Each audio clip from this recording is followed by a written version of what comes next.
The high five habit works at a much deeper level.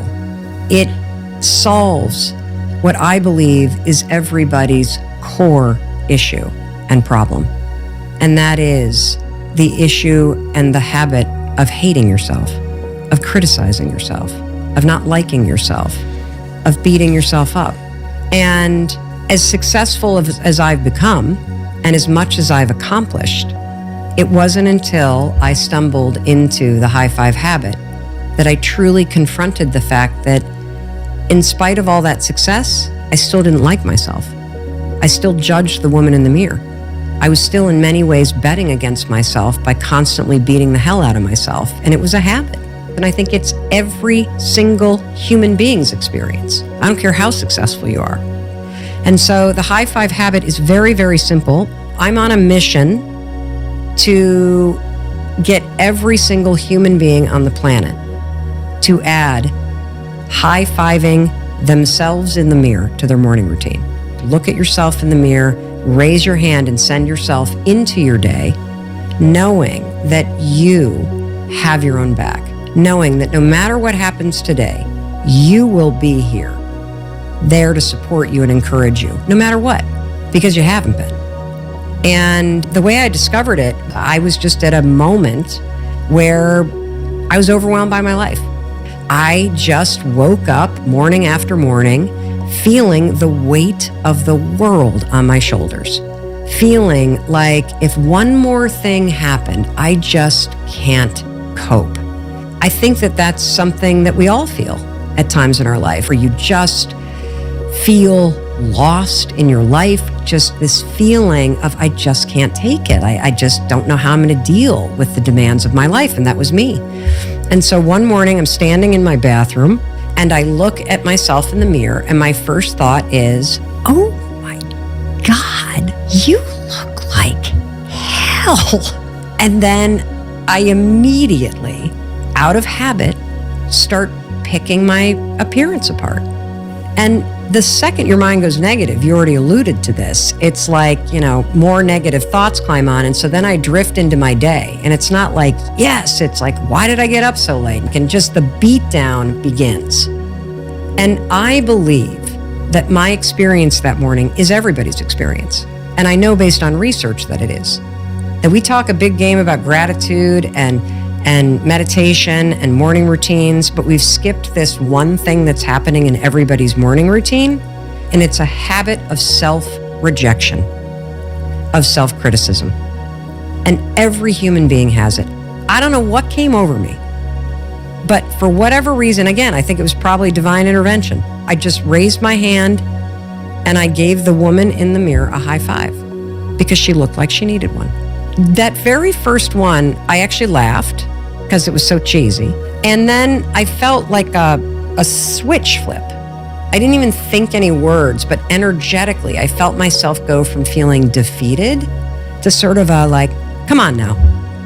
You got a roof over your head. It's not that bad. Get your ass out. Like it was kind of like that kind of tough coach kind of mustering of an energy. The second morning, when everything broke wide open, I realize I'm experiencing something I've never felt in my entire adult life.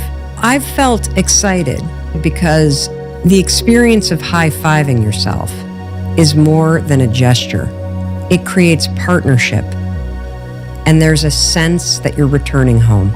Because what I realize is that there's actually two human beings. There's you, and there's a human being in the mirror. And that human being is trying.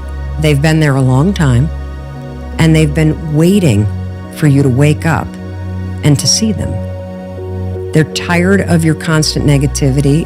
They're tired of you beating them down. They need you to be more encouraging. They need you to be more celebratory. They need your support. And when you finally wake up and create a moment with yourself every single morning where you look yourself in the eye and you see yourself and you forgive yourself and you honor yourself and you say, I believe, with this gesture in you, it is this remarkably deep and spiritual feeling. of connection that you've been longing for a very long time. 50% of men and women cannot or will not look at themselves in the mirror because they are either disgusted or disappointed with where they are in life. And if you cannot look at yourself in the mirror, that is an act of self-rejection. That is an act of self-criticism. That is an act of self-hatred. That's not just a casual thing you're doing. The rest of us that can look at ourselves, what we do when we look at ourselves is we focus on the things we need to fix. What is so groundbreaking about the act of being where you are in life, even with all that judgment or that weight or that shame or that regret or whatever it may be that you carry into the bathroom with you based on your life, when you raise your hand to high-five the human being you see in the mirror, your brain has neural association with that physical action. The physical action in and of itself is a positive trigger for every human being on the planet. Even if you are in a culture where people do not high-five each other, you have seen sports teams do it, you have seen viral videos with it, your brain knows exactly what a high-five is, just like everybody's brain knows exactly what this is. You don't even have to say a word because all of the positive programming is already hardwired into your basal ganglia, and the physical action alone triggers it. You know, you've never high-fived somebody and thought, I hate you, you suck, you've blown your life, I hope you lose the game. You've never, ever done it. It is neurologically impossible to stand in front of the mirror and actually think something negative as your hand is reaching the mirror, because your brain's not programmed to do that. The thing that's super exciting about this is that we're taking programming that is already stored in your mind, body, and spirit, and we're just going to aim it right back at you. And the layers upon layers upon layers of psychological proof, of research, of all kinds of evidence for why this works goes so deep, it's extraordinary. The gesture does all the communicating, and it also taps into behavioral activation therapy, which says, at its most simple form, act like the person you want to become. That's not fake it till you make it, by the way. This is intentional. Intentionally act like the person you want to become. Because when you intentionally act like the person you want to become, your brain sees you taking those actions, so your brain starts to change the way it relates to you. You know, being a parent, it's pretty extraordinary.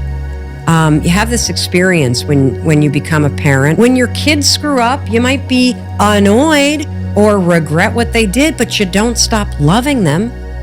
But somehow we never figured out how to do that for ourselves.